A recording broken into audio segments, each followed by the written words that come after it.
Kami dari kelompok 1 Manajemen Lingkungan Agroindustri kelas RA akan mempresentasikan tugas 1. Sebelumnya izin memperkenalkan diri. Perkenalkan, nama saya Besta Pratama Dawulo dengan NIM 124330096.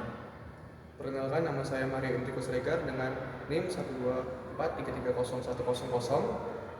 Izin memperkenalkan diri, nama saya Gabriel Nicholas Mana dengan NIM 124330089. Izin memperkenalkan diri, nama saya Aisyah Sinalija dengan NIM 124330675. Izin memperkenalkan diri, nama saya Widya Putri dengan NIM 124330007. Berikut video presentasi. Ya, di sini saya akan menjelaskan tentang AMDAL, RKL, dan RPL dalam instrumen pengendalian dampak lingkungan oleh kelompok 1. Lalu di sini saya akan menjelaskan pertanyaannya. Pertama, kami mulai dari informasi AMDAL, lalu lanjut ke kerangka AMDAL, dan juga ke AMDAL, lalu dampak lingkungan hidup, lalu lanjut ke RKL, dan pengelolaan lingkungan hidup, lalu lanjut ke RPL, rencana pemantauan lingkungan hidup. Lalu pada studi kasus, ini ke RPL pada studi kasus, lalu lanjut lagi pada RPL pada studi kasus, dengan praktikal penutup, lalu fokus 3 itu adalah RPL dan pemantauan lingkungan hidup. Nah, di sini saya akan menjelaskan tentang fondasi AMDAL, yang dimana AMDAL itu adalah penilaian dampak lingkungan yang dimana bukan sekadar dapat izin, tapi dia itu sebagai studi kelayakan lingkungan yang wajib dilakukan untuk setiap rencana usaha atau kegiatan yang diperkirakan memiliki dampak besar atau penting terhadap lingkungan hidup. Dan juga tujuan utama AMDAL sudah sangat jelas. Pertama-tama yang menjadi proyek penanggulangan tersebut sudah layak. Yang kedua, ini jika terjadinya kerusakan lingkungan atau aplikasi yang tidak dikelola untuk di masa depan.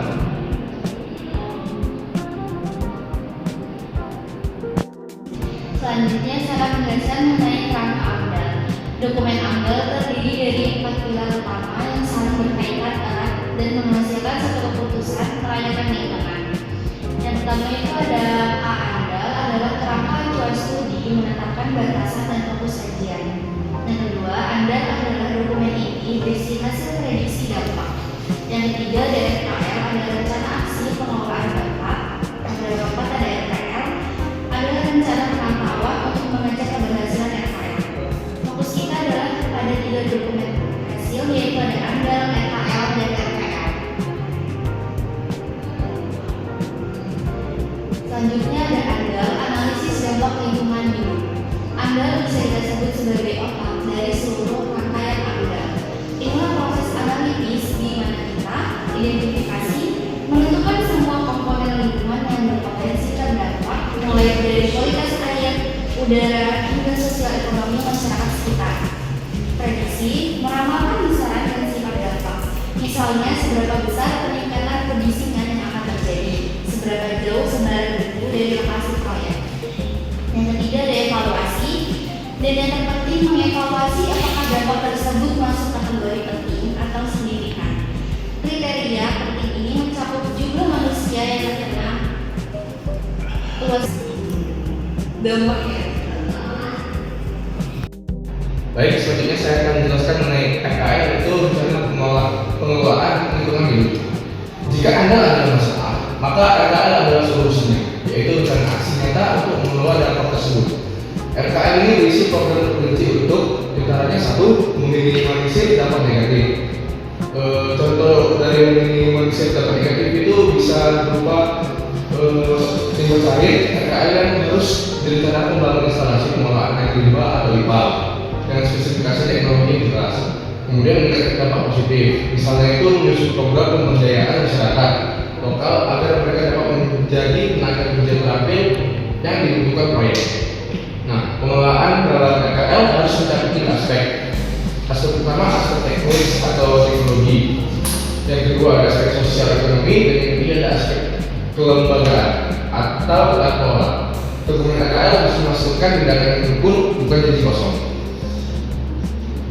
Nah, kemudian RPL atau rencana pemantauan lingkungan hidup. Setelah RKL dilaksanakan, bagaimana kita tahu program tersebut berhasil? Jawabannya adalah di RPL atau rencana pemantauan lingkungan hidup. RPL berfungsi sebagai alat monitoring dan early warning system yang memantau dua hal. Satu, pemantauan dampak atau efek. Misalnya seperti apa?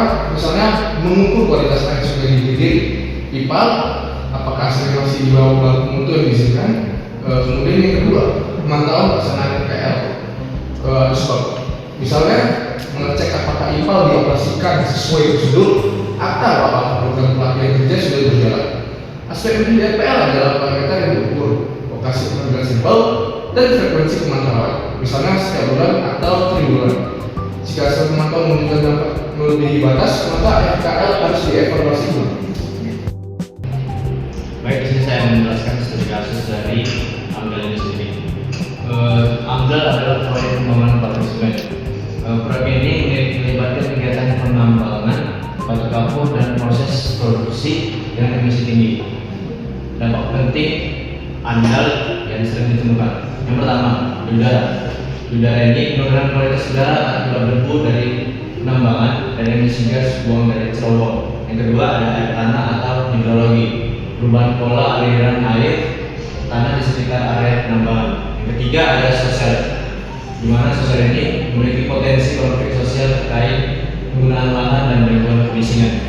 Dampak-dampak inilah yang harus kita atasi melalui RKL dan kita pantai melalui RPL. Dan studi kasus pada RKL. Berikut adalah solusi nyata yang diterapkan dalam RKL pada proyek pabrik semen. Yang pertama ada RKL pengelolaan. Untuk emisi udara, pabrik diwajibkan memasang teknologi canggih seperti electrostatic precipitator atau ESP untuk menangkap partikel debu dan melakukan penyiraman jalan secara rutin. Yang kedua untuk air tanah. Perusahaan masih membuat sumur resapan buatan atau cek dan untuk memastikan air hujan kembali meresap ke dalam tanah dan menjaga cadangan air masyarakat. Yang ketiga untuk dampak sosial, di mana melaksanakan program community development atau COMDEV atau CSR dengan fokus pada pelatihan keahlian bagi warga lokal. Selanjutnya saya akan menjelaskan RPL pada studi kasus. Berikut adalah solusi nyata yang diterapkan dalam RPL pada proyek pabrik semen, yaitu B. RPL atau pemantauan. Pemantauan udara dilakukan secara real time menggunakan CEMS atau Continuous Emission Monitoring System yang hasilnya dilaporkan ke pemerintah setiap bulan. Selanjutnya ada pemantauan air tanah. Muka air tanah di sumur-sumur warga diukur setiap 1 bulan untuk mendeteksi dini jika ada penurunan volume air. Ini adalah contoh bagaimana RPL dan RPL bekerja, yaitu memberikan solusi dan memverifikasi keberhasilan solusi tersebut. Nah, yang terakhir yaitu penutup. AMDAL, RPL, dan RPL adalah alat perencanaan untuk pembangunan berkelanjutan. Maka kesimpulannya adalah AMDAL, RPL, adalah siklus yang harus dilanjutkan untuk memastikan proyek ramah lingkungan.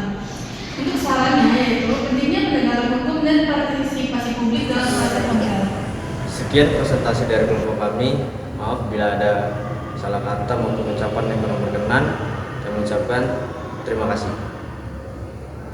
Terima kasih. Terima kasih.